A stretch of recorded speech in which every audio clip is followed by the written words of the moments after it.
What's up, G's? Welcome back to another episode of Stardew Valley with me, Lo. We are on summer, and yeah, we're gonna do some. Are you serious? I hate it when I see that because usually it means nothing, right? But it always kind of spooks me. Yeah, so we're gonna have some fun here. We're gonna start talking. I'm gonna do probably a lot of talking about my book for the next few like for pretty much this entire episode, and just like writing in general.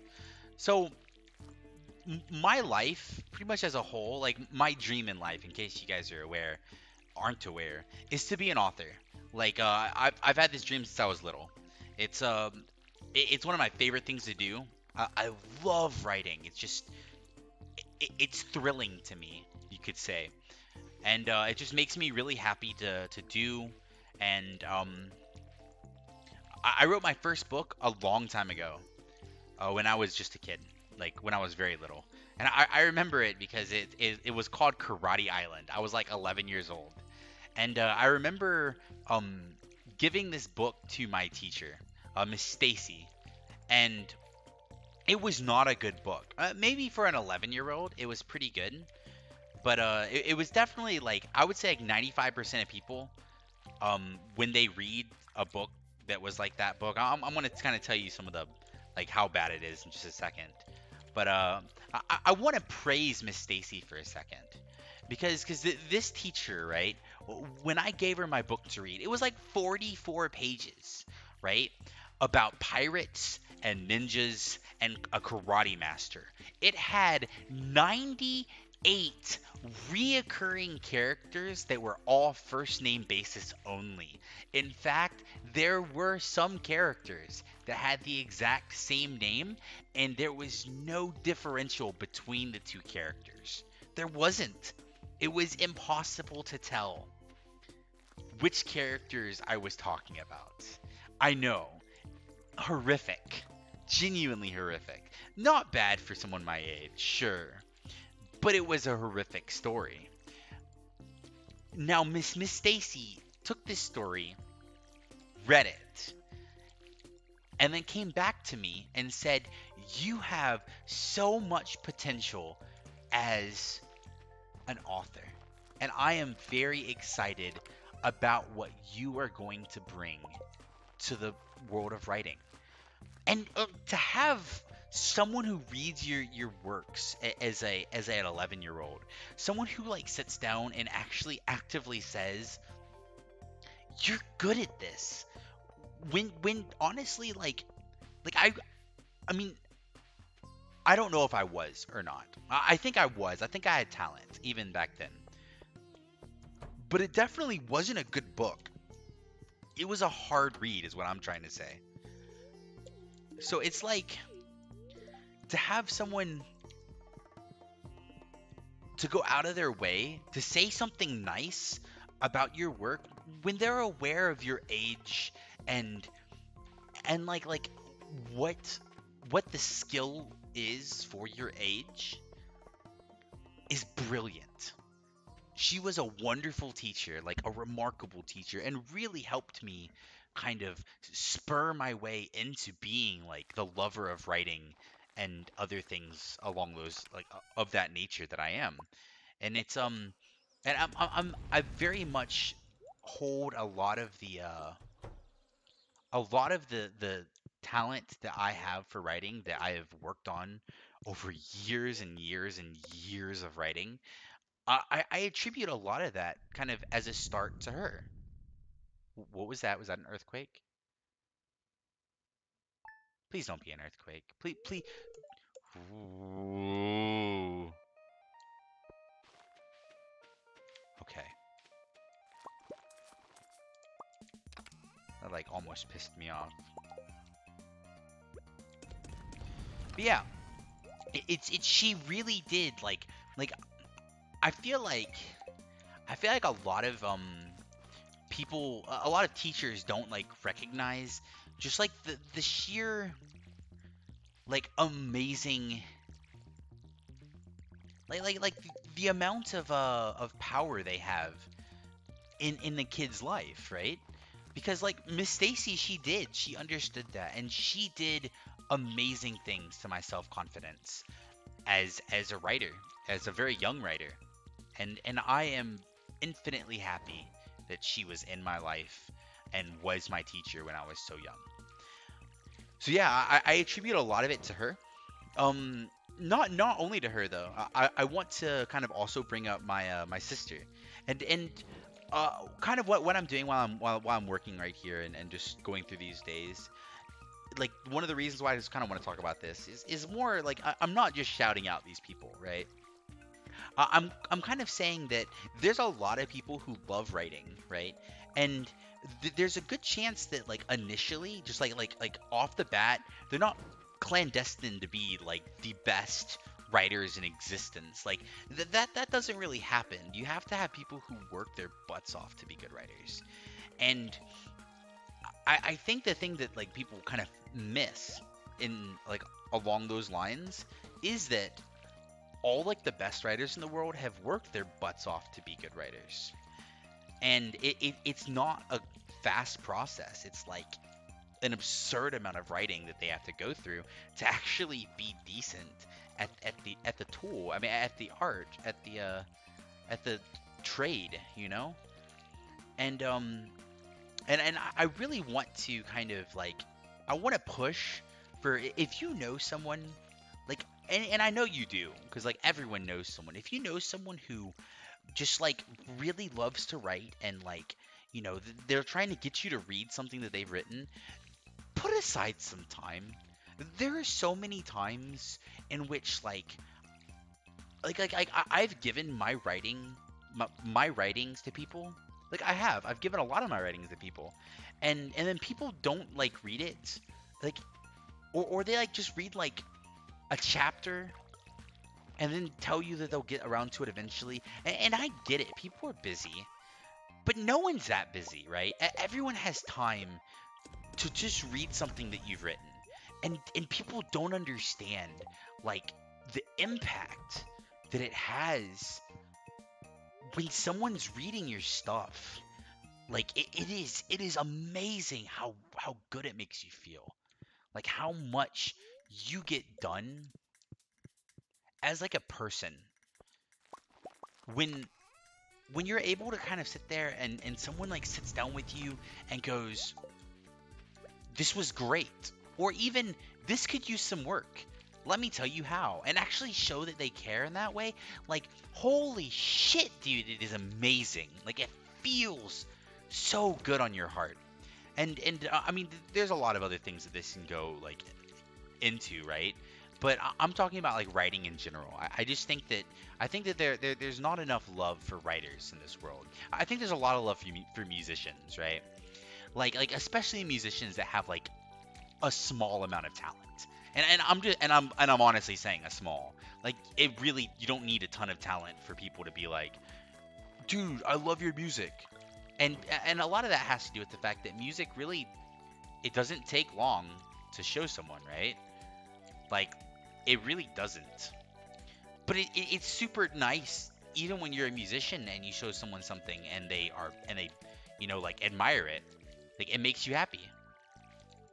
And I think that that's kind of like the process that I want to bring before you guys though, is like it takes people like Miss Stacy first off who like spurn forwards um like an author, but it also takes people like my sister and like David. I want to talk about both of these people.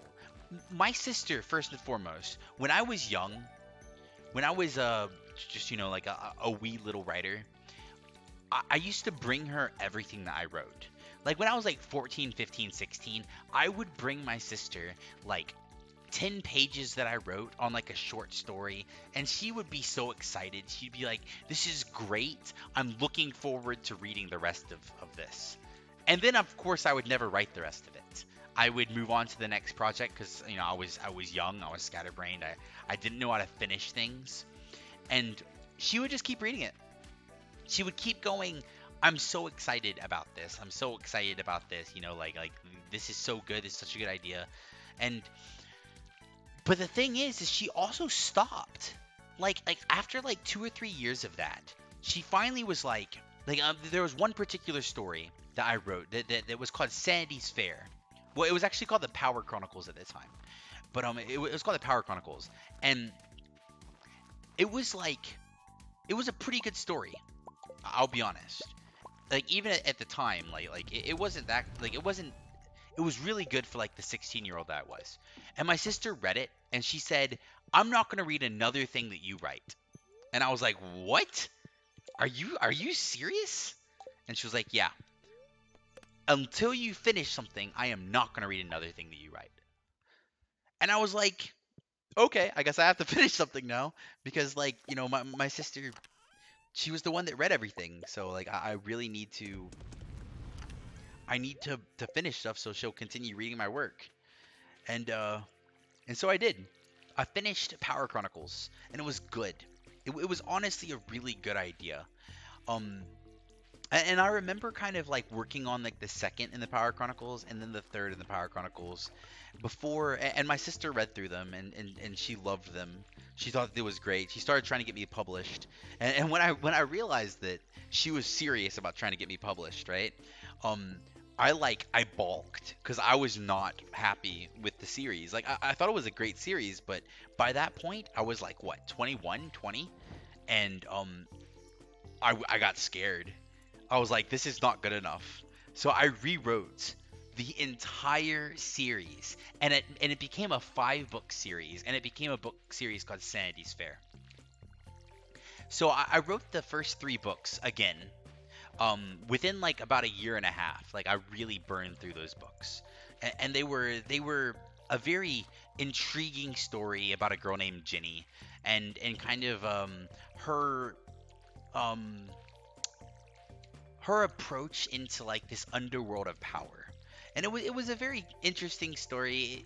There wasn't really much of like a moral or like a meaning behind the story. It was a lot more just like the adventure itself, but it was still a good adventure.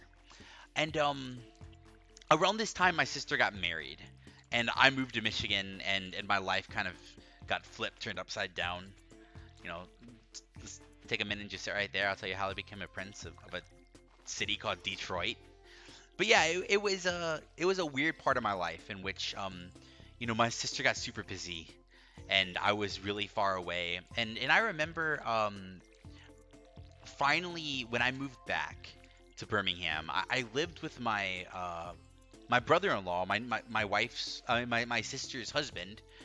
I lived with his old roommates. They needed another roommate because of course he got married and moved in with my sister.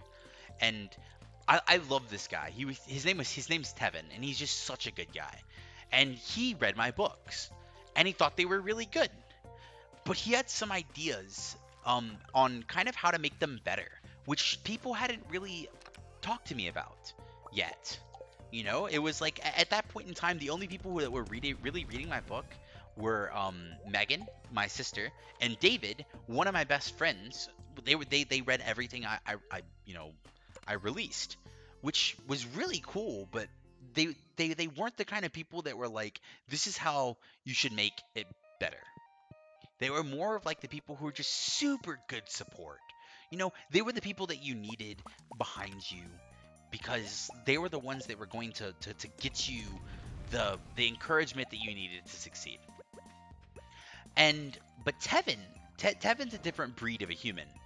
Tevin, like, when he read through my book, right? When he went through and read through the entirety of Sandy's Fair, he had ideas as to how to make it better. And his ideas were good, but they led into um kind of like a process that I had that made it, in my opinion, a really, really good book series. I started rewriting the series. Um, and the moral of the story changed because before there wasn't really much of a story. It was much more. I mean, there wasn't really much like a morality behind it. There wasn't like a driving force. It was much more of just a girl inside the world of power that was underneath the surface. It was like a kind of like a Harry Potter-esque theme where it's like, magic exists underneath the surface, but no one ever sees it. But it changed. Instead of it being just like a normal girl who was just introduced into the world of power and slowly lost her mind to power, was kind of like the concept of it. It was based on Lord Alfred Tennyson's Power Corrupts, Absolute Power Corrupts Absolutely. Um, it changed. The main character went from being named Ginny to being named Renee. And Renee was an African American girl who was introduced into this world of hidden power that was dominated by white men. And not only was it dominated by white men, it was very much opposing the idea of an African American girl having any access to it. And instead of it being like just a story of a girl kind of like becoming immersed in power and sort of losing herself to that power, it became this race struggle that honestly just really tugs on your heartstrings at times, and it's the greatest thing I've ever written. I've written a lot of like short stories, even I've even written full books, but this right here was like, this was different. So I rewrote the first one and then I rewrote the second one. And my sister, you know, being the person she is, she was like, "Why didn't you leave it as it is? Blah blah blah. It was really good." And I was like, "Just read the rewritten version." And so she did. And she came back to me and said that it was so much better than it had ever been. Like it was at the best point that it had ever been, in her opinion. Which said a lot because she had been basically advocating that it was brilliant for a long time. So I'm currently no, I finished. I finished rewriting the third. Holy crap. I really need to finish rewriting the fourth. But I finished rewriting the third, and no one's read the third yet. It's just, it's out there. It's sitting on my computer, and I need to get people to read it. Blouse?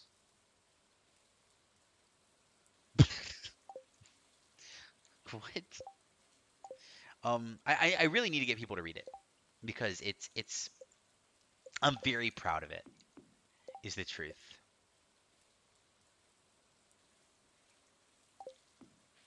I'm very, very proud of the book.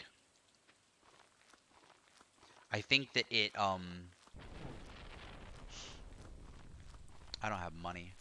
I don't even need to go over here. I'm just gonna get sad. Where it is right now is a place that I think it could be a bestseller. And my sister believes that firmly and has like offered to pay for me to get it started on for me to get it edited and stuff so I can get it out there and actually like, get it published and stuff, which marvelous. Like my sister's an amazing person, by the way. In case you haven't noticed by the story that I just told you about her. She's a wonderful, wonderful human being. She has two kids now, so her life is kind of picked up, become a lot more difficult of a she doesn't have as much time at least to she doesn't have as much time to put forward to things like my books and stuff, like, because she used to put a lot of energy for it into really making sure I'd succeed, and I appreciated that. But now it has swapped in a lot of ways. Like I have a lot of my own inspiration now because I grew up. I have my own mentality toward things, and it takes less for me to want to succeed, except to make myself happy. And I know I would say that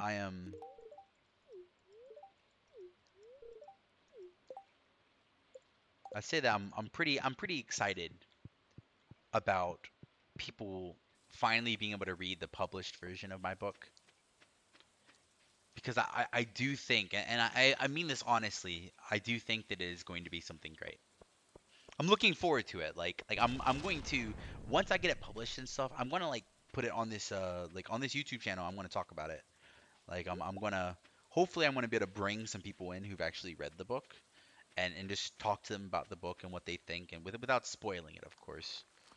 But uh but yeah, it's gonna be,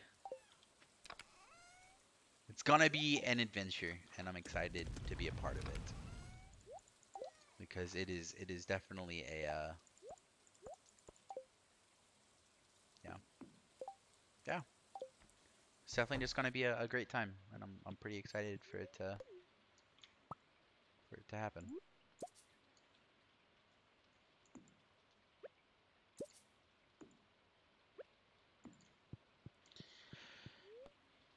But yeah, all that to say, encourage your fellow writers.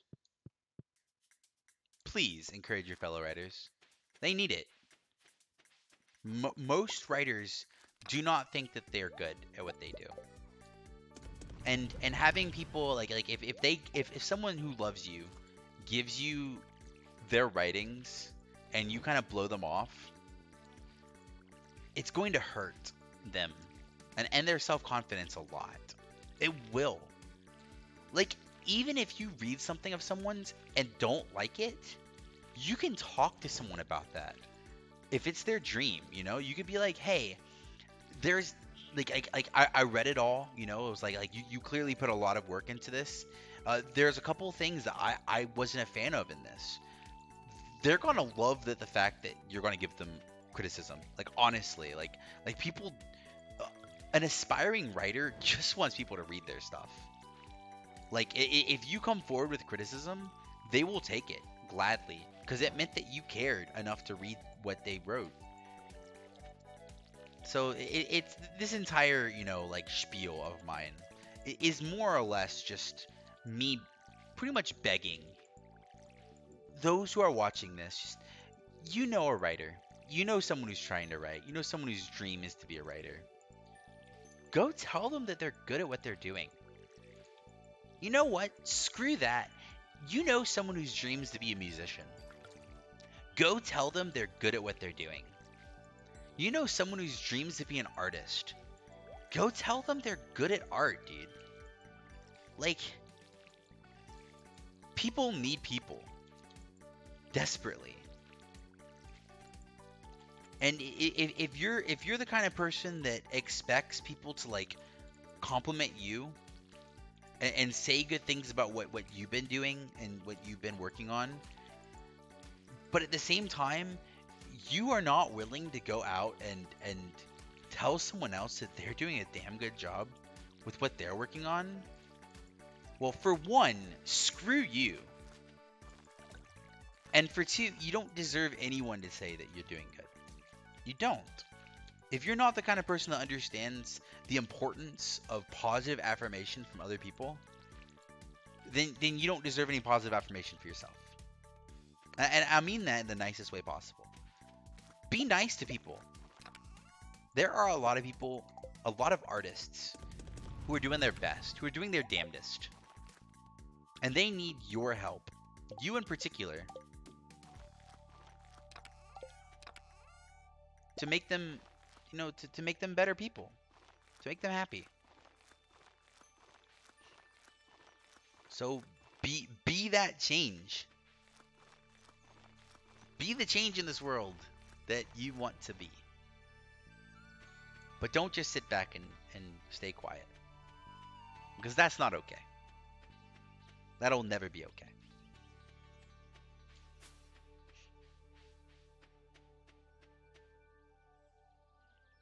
That's kind of the end of my spiel.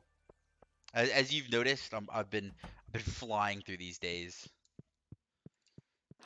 I obviously still have a lot of left. You know, a lot left to 5. Yeah, I have a lot left to do. because I'm still just on the 8th, and I think it said like 12 days.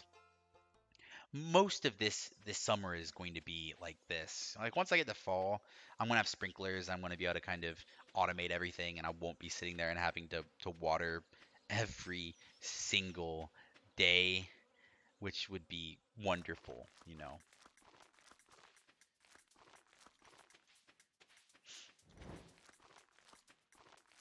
Hmm. But yeah,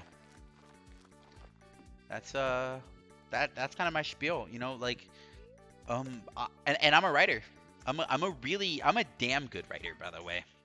Like uh, I believe that if you're good at something, you should be able to say that you're good at something.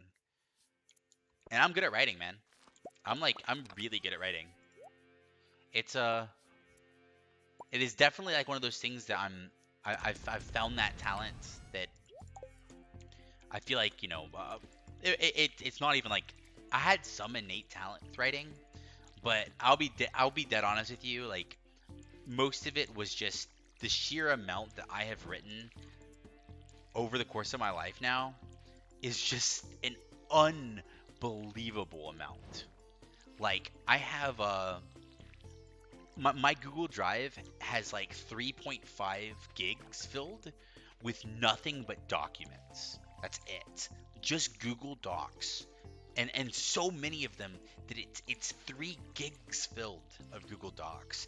Each Google Doc having like like 20 pages of just like a book idea, a story idea that I have that I'm working on or something like that. A lot of these ideas, like I've gotten to the point in which I know they're not going to be books, but I write the ideas down so I might use that idea in a later book.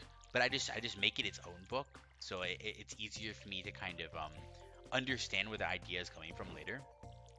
And I just have so many of these because like I believe you just gotta write every day. You just gotta get writing done because if you don't get writing done, then you're not you're never gonna improve. You're never gonna get better. And that's my goal. I want to be a good writer. I want it to one day have someone like Ashley Birch come up to me and be like, "Hey, would you write my autobiography? Would you write my life?" And me be like, "Totally. I got you. Just let me sit down and listen to you talk about your life for, a couple hours, and then I will see what I can do." That just sounds so remarkable to be able to do that. Cause like I could write autobiographies, but is it autobiographies or biographies? I think it's just a biography because I think autobiography is my own story. But yeah, I could write biographies. I don't want to write like a famous person biography. I don't feel like that'd be fun. But I would love to write like the biography of like someone like Markiplier or like someone like Ashley Birch. Just how they got into the position that they got into today. Like I feel like there's just like great stories behind that. Like stuff that I would love people to hear and people to read. But yeah, um, yeah, that's kind of the what's it called the general gist of the story that like the tale you might say that I'm trying to give across. Tomorrow, the Pelican Town Luau.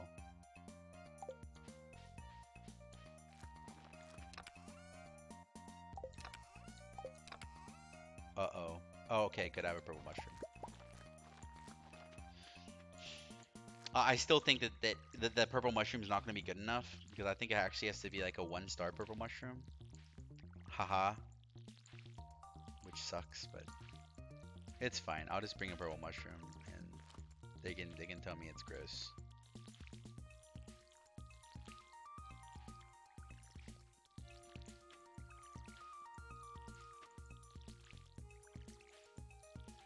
This is like an easy way to get like mass friendship across the town as well, which is kind of an unfortunate situation. I didn't realize it was coming. I don't really think I had anything. I probably could have like saved like a strawberry. Yeah, that's my bad. So I've been watching some Smosh recently, And I watched it when I was younger, and it was just Ian and Anthony, and it was all the shut up, and that. And I remember like at some point I thought it was like the funniest thing ever, and then I started thinking it was less and less funny, and they finally kind of like split up, and I was like, oh, that's a bummer, but at the same time, like I'm kind of glad because I feel like everyone sort of outgrew them. And then Anthony started making his own like stuff and just like started interviewing people and had like a bunch of really serious topics, like that he would address. And and then Smosh continued and only improved. Like it got so much better cuz like people like Shane Top and